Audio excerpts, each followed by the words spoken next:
Well, happy Father's Day. Yeah. Desmond Mason, who's been your toughest opponent? I'll say the toughest opponent I've had to play against in the past will probably be Allan Houston. You know, it was a guy, myself, Rashard here when I played here, Rashard Lewis.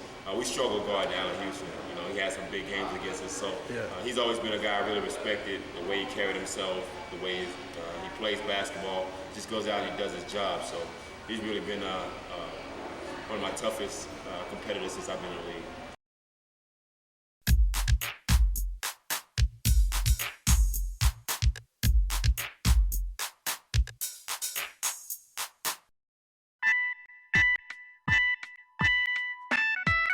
Just being a professional, you know, how you go about your business from day to day, coming to practice on time, early, leaving late, just having a good sense of humor and just being there for guys and guys being there for you. And I think a lot of that has to do with, you know, how you were raised, how your mentors took care of you, or, you know, how your mother and father raised you. If they raised you as being responsible, then that carries over to your career. I think a true leader makes people around him better. You know, you can't say, okay, I'm a leader just because you're in different positions. People have to elect you as being a leader, and they have to trust in you. And that's just something that just comes with. You know, that's why you don't see a lot of people as leaders, because a lot of people don't follow just anybody. Well, it's your worth ethic. You know, it's how your worth ethic and leadership and communication. You know, that's one thing I valued when I approached the game, is working hard and being a leader. And the teams I was on, I was a leader. Even though we had Akeem, when I was with Houston, even though I was on San Antonio with David Robinson, I was the vocal leader of the team, and I went out and played hard every night, didn't complain about no shots, just did whatever I need to do to help the team win, and that's what it's all about. I think a true leader is somebody that stays true to themselves. A true leader is somebody that's honest, upfront. A true leader is somebody that you know, helps their friends, helps themselves, and just continue to try to make life better. You know, every day. I think that's the really true meaning of a true leader. I try to be one with my teammates. I also try to be one in my family and with my friends outside of basketball.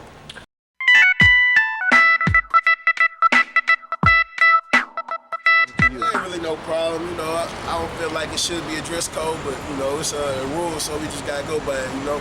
Not a real big deal. I think the media tried to make it a big issue, man. When you try to act like we can't dress and be professional, man, I think that's what we all have issues with. You know, it's not as big as everybody blow it out to be.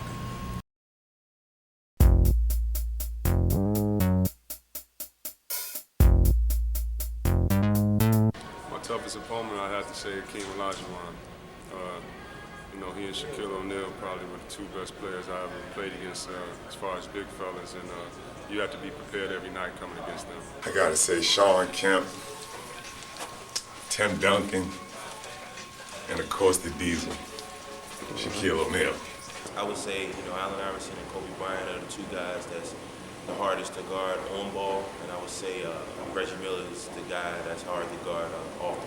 I say Kevin Garnett, one of my toughest opponents. You know, he long, play deep, play both ends of the court. He's one of the best power forwards in the game. There's plenty. I mean, Michael Jordan, of course, Magic, Mitch Richmond, Chris Mullin, Grant Hill, Tracy McGrady, Kobe Bryant. You know, the list goes on and on. Just a lot of great players. There's a lot of guys that are tough to play against, so it's hard to say one. There's a lot of great players and tough guys out there.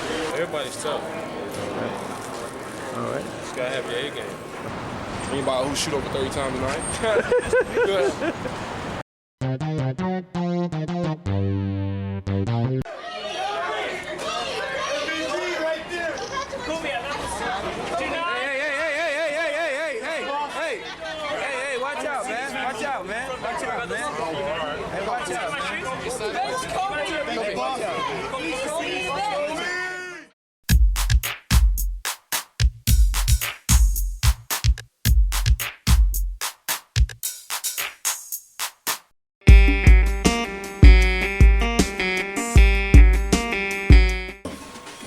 Yeah, it's changed. I don't play as much.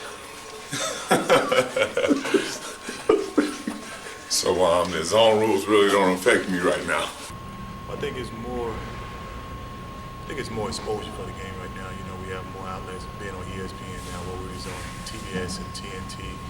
the game is now worldwide now, so it's definitely more popularity. It's a lot more comes with that in terms of more responsibility as players. Yeah, it's changed a lot because when I came into the game, it was a lot of older cats in the game. You know, I came in and Magic had just retired. I played against Jordan, Robert Parrish, Hakeem Olajuwon. And so at the time I came in, you know, it was an older NBA. I was 20 years old and I was the youngest guy, you know, in the NBA in 10 years. And now, you know, we got guys 19, 18 in the league, so it was a different league. Yeah, it's changed. You know, there's a lot more young kids in. When I came in, there's a lot of veteran guys I played with, but now, you know, I'm on a team with a lot of young guys. They're getting younger as the years go on, so it's becoming a young league. Yeah, it changed a lot. You know what I mean? Just a lot of guys.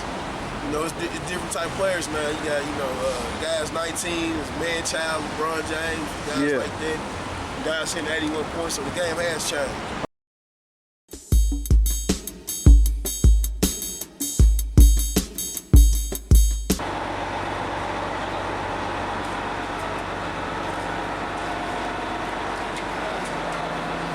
What up, Melo? What's up, baby?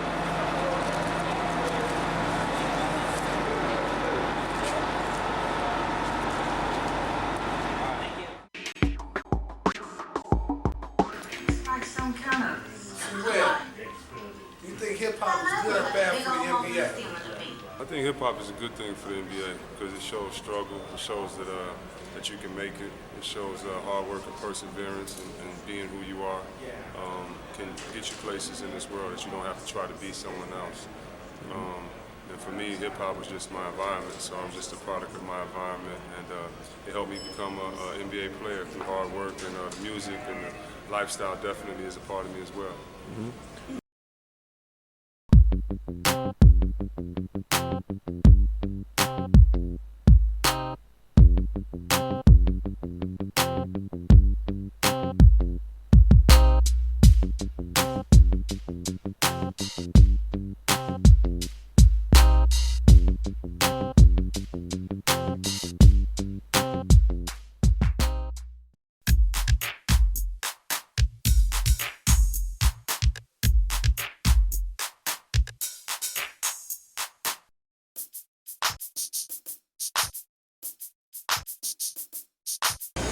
So Ben Baker, you think hip hop is good or bad for the NBA? Hip hop? Hip hop.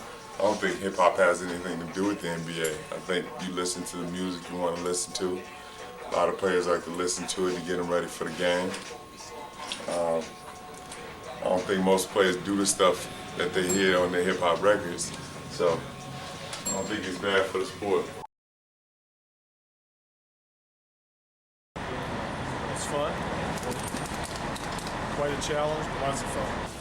Well, it's like Dr. Jekyll, Mr. Hyde. It's good and bad. It's happy and sad. It's misery and excitement. It's usually a top of the mountain or the bottom of the mountain thing. It's win-lose. Basically, it's the epitome of win-lose because we do it for winning, and when you lose, you're miserable. When you win, you're excited and you're positive. But it's fantastic for me because I enjoy being a competitor. I like being in the gym every day, and I like competing 100 days of my year. And that's kind of what we do. We're competitors. We're guys that like to battle and play a game very meaningfully, very intense, very soulfully for 2.5 hours. And I've been doing it since I've been 12 years old. Probably will do it when I'm 65 or 70 years old.